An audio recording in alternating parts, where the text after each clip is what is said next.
You ask Tiger to solve. This deals with linear equations with one unknown. The final result is u=8. Let's solve it step by step. Simplify the expression. Expand the parentheses.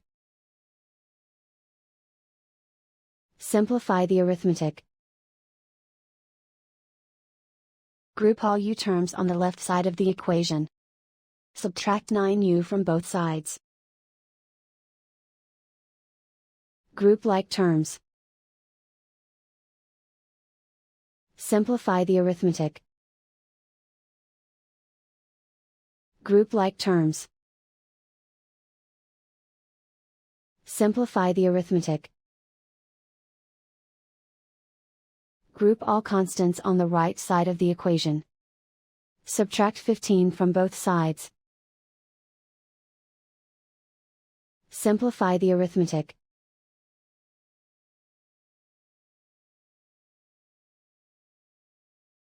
Isolate the u. Divide both sides by -3.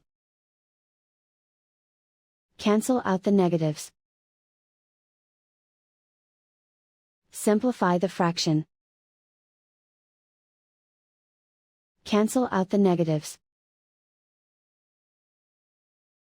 Find the greatest common factor of the numerator and denominator.